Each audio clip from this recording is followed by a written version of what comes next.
Thanks for joining us here on Genuine Diamonds in Arkansas YouTube channel. You see our diamond recovery plant in the back, and on our last video you saw me feeding into the plant all the ore washing through it, and the majority of everything goes on out to tailings.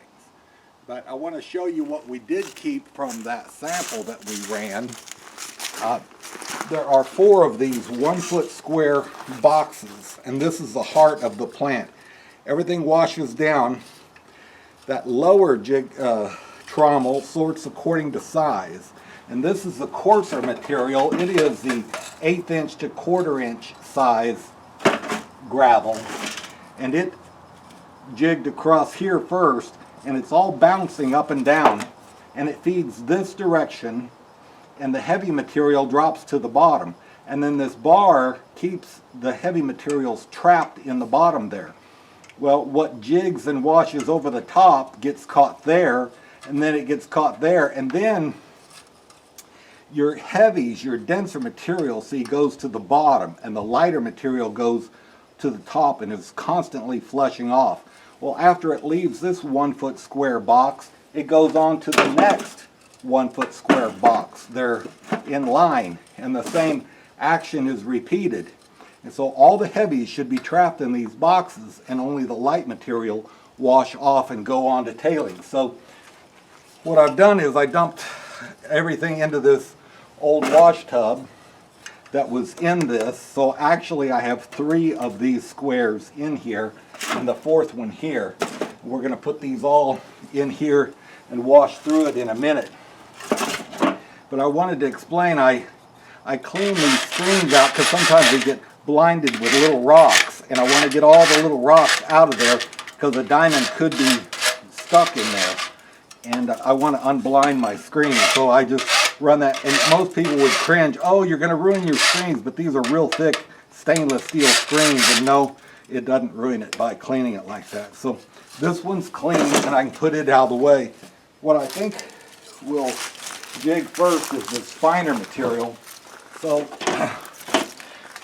that smaller trommel scrubber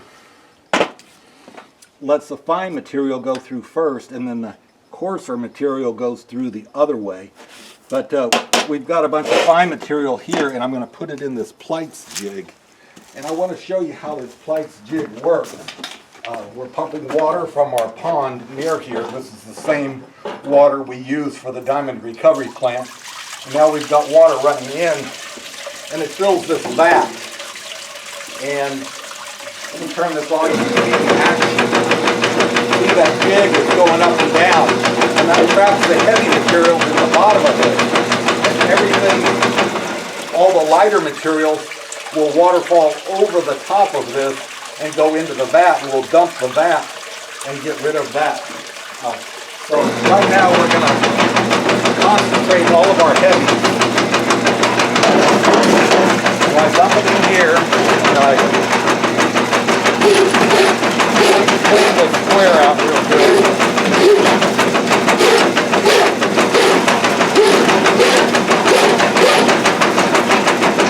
All the material is funneled down in here to the center of this round. Where's my water?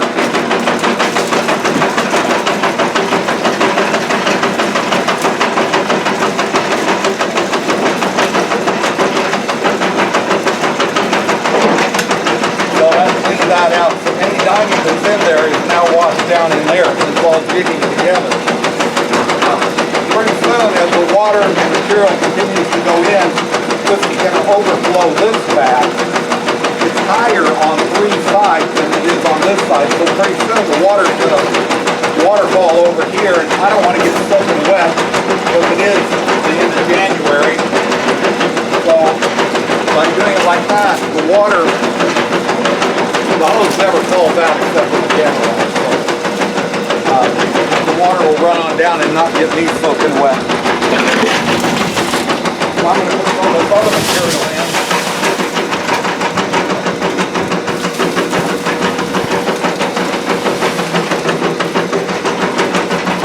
So a lot of people are wondering, okay, I've seen you run the diamond recovery plant, then what? What do you do next?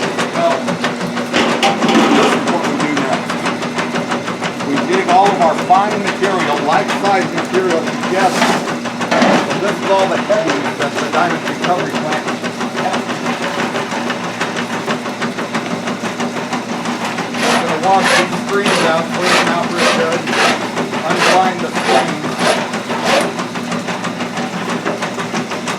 So this is a giant Saruka, like an automatic Saruka. And it's jumping up and down this whole time I'm talking and working. Turn this water off now, the pump. No more water needs to go in there right now because I've washed everything into that. And that's jigging up and down. It's a heavy brass ring like this, and that machine jigs it up and down like a Saruka. And it's heavy so that every time the machine throws it up, it drops down to the ground. I'm going to shut it off now and show you what we do next. I pull this ring out of here, and it's got a lot of water in it, so I don't want to flip it just yet. I'm going to set it over here and let it drain. And I'm going to put another ring, Saruka, in here, and it's riding on a round brass deal, and so I can feed the larger material in now, and we'll start the process all over again.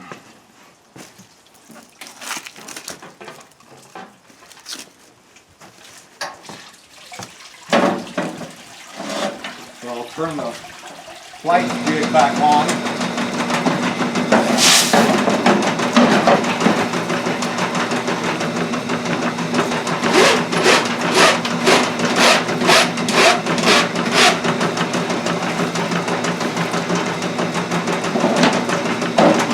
Gravel out at one square, and then feel like this is one of those cooking shows. Then we put in a quart of water. So these are 3 more of the 1-foot squares that I've already put in this wash tub. And it's in this funnel right now, and it goes through a hole like that, so it's slowly feeding to the center of that jig while it's jigging. So that gives all the heavies a chance to drop to the center of that jig, and then everything kind of flattens out and works to the outside and overflows. So I put more material in there than that round Saruka would hold. So the light material just waterfalls off around the sides and went into this vacuum.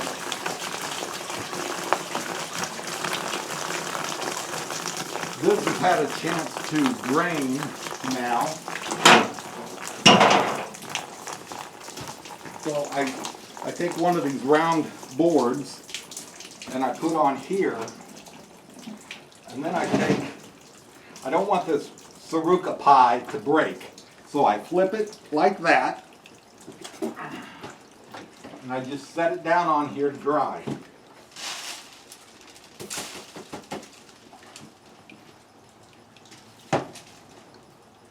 I'll show you what we got. There are a lot of heavies in this. All this white over here, this is barite. And you'll see a bunch of black in with it, and that is spinel. And spinel is one of your classic diamond indicator minerals. There's probably red pyrope garnet in there, and maybe some green chromium diopside. So those are your 3 main diamond indicator minerals. And there's this coffee ground looking stuff is hematite, and it is also denser than your other minerals. So we'll let this dry, and then we will put it on cookie sheets, and my wife will look through it with a magnifying light and find the diamonds that are in this heavy material that's here. So we took tons of material and washed it and got rid of all the light material and concentrated it to that. I can pull this. This is a coarse Saruka. We want to get it draining. So while it drains, we can put this other ring back in there that was in before. And you think, well, what else is there to jig? Well, this equipment came from South Africa, and I was not real comfortable with the size screen they had as the bottom screen. Window screen, or 1/16 inch mesh, is the finest, or the coarsest I would want it to be, and this is coarser than that. The holes are bigger. And I was afraid diamonds would fall through there, and I'm sure they would. So everything that falls through here when it's jigging could be dense, and we have it in these buckets here. And I saved all this material, and there's a lot of it. A lot of it is silt or sand, but there's also good heavies in this material as well.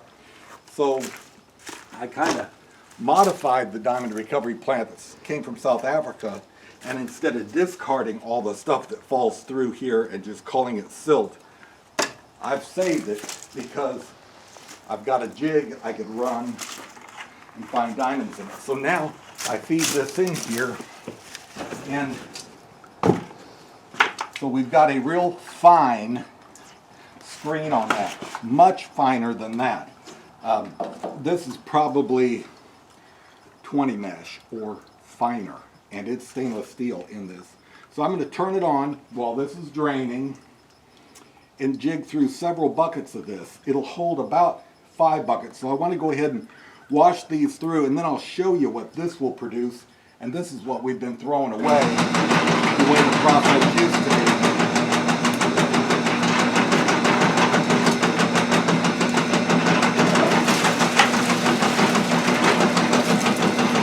It looks like a bunch of mud or sand that I'm putting in there, but there's actually heavies in this, and very well could be a diamond in it. Because this is the stuff that fell to the bottom of those 1-foot square jigs as it was jigging up and down. And so a lot of this could be your heavy or denser material. We're going to walk through and just see how much. So there's one bucket. I want to do 5 real quick here, because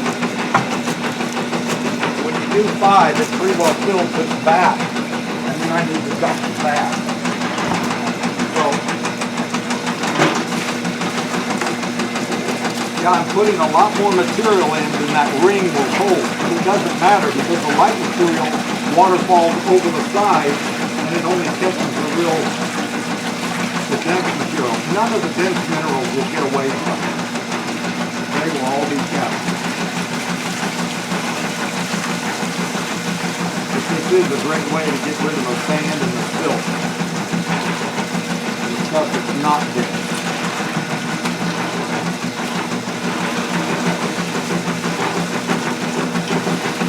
So this Pleitz jig works on the principle of density. Mineral density.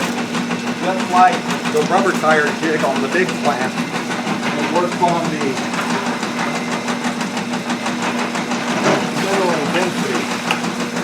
And diamonds are a 3.52, or in other words, 3.5 times denser than the same amount of water. Well, the lamperite is a 2.14, or only a little over 2 times as dense as water. And the other rocks, like if there were jaspers in here, your typical country rock around here, they're a 2.65.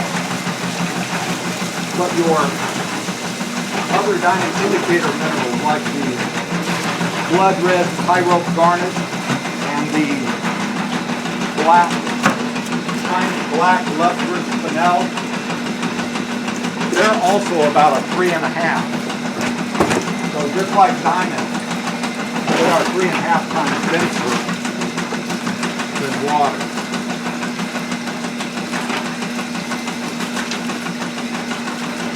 That's why we're using water to spin the minerals as they dig up and down, so that all this is going like this, and your heavy stuff can drop in between.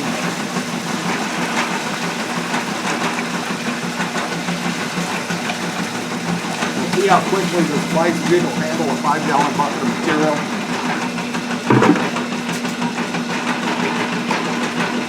or it's about 4 gallons, but anyway, it's 10 gallons. Just as fast as you want to feed it, and you never miss a thing this way.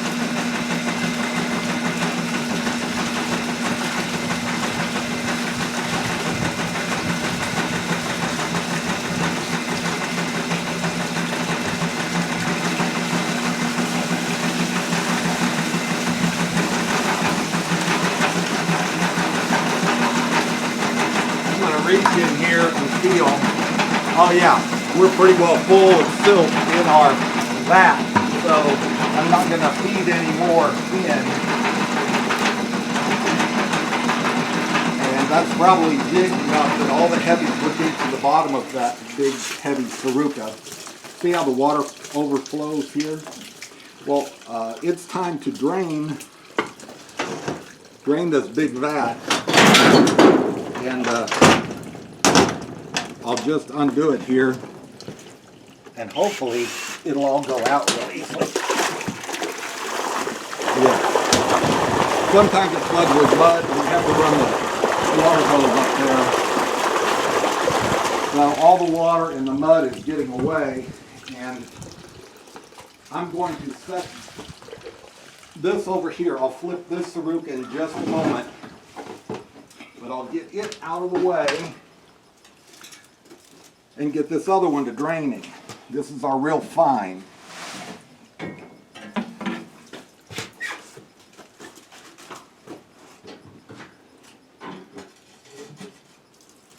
So the water can drain out of this while I flip this one and we take a look at it.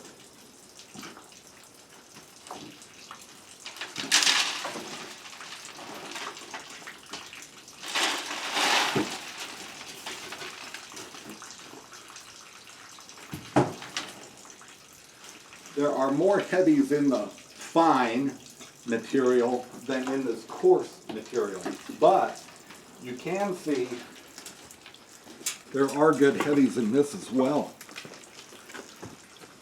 See the, I'll set it down. There's a barite and hematite in here. Anyway, your diamonds would be here, but when it's wet, everything is shiny. We need to let that dry to look through it later, and then the diamonds will still be glistening, and everything else will get a dull look on it because it was in muddy water. But the diamonds repel water, so they won't be muddy looking at all. So we've got another one to flip here. It's probably about ready. This is our finest material, a very fine screen on this.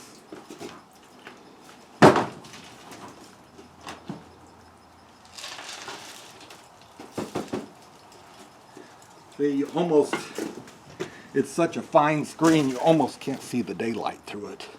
It's like I said, a 20 mesh or better. And it's stainless steel, very tough. You don't want to get a hole in it, but all the things I've done to it, I've not got a hole in it. So let's see if we find heavies and indicators in this. Yes, we've got. Now, you're probably used to a regular Saruka where you put everything in the center. It doesn't matter on this. The center is not, it's not centered, but all the heavies are isolated together. They all drop to the bottom of the screen, and when you flip it over, they're on the top, and that's all that matters, is that the heavies are in one place. But that Pleitz jig just bounces up and down. It doesn't throw anything to the center, and it's not a convex screen, it's a flat screen, so the heavies are evenly dispersed. What I usually do when the camera's not rolling and I'm just running a bunch of this real fine material, I'll feed 5 buckets in here into the screen, and then I'll dump this out and fill it with water again and run another 5, because that screen isn't going to fill up with heavies. So anyway, I usually run 10 buckets for one Saruka and dump the vat on the Pleitz jig twice. But anyway, that gives you an idea We ran the plant. It just looked like brown dirt going through, but it's not dirt. It's actually crushed volcanic rock. It was a solid rock before we dug it up with the excavator and hauled it here on the dump truck, and then fed it in with the excavator and let the trommels break it up into smaller pieces, finer pieces. And then it went from being just a brown dirt to actually having rocks in it. And if you'll look, there's a lot of jaspers and things in this. And just looking at the ore itself, you don't see that there's anything in it. But this is real promising for diamonds. It's got all the diamond indicators in it. I know the equipment's working because it isolated the heavies. It put everything right where we want it. So then the key is just keep doing the same thing that you're doing, because everything's working right. Just wash more of it and look through it for diamonds. So that's all that's left, is to lay that out. And I mean, we could be looking at a diamond right now, but with everything wet, you can't spot it. So we'll let it dry and look through it and hopefully find our diamonds. So that's the process from beginning of to the end: digging it, hauling it, scooping it in, washing it, jigging it, and then jigging the fine materials together according to 3 sizes: the ultra fine, the window screen size, and then the 1/8 inch to 1/4 inch size together. So thank you for taking a look at how we find diamonds here at the Worthington Diamond Mine, just outside of southwest Arkansas's famous Crater of Diamonds State Park. Thank you for joining us on this episode of Genuine Diamonds in Arkansas.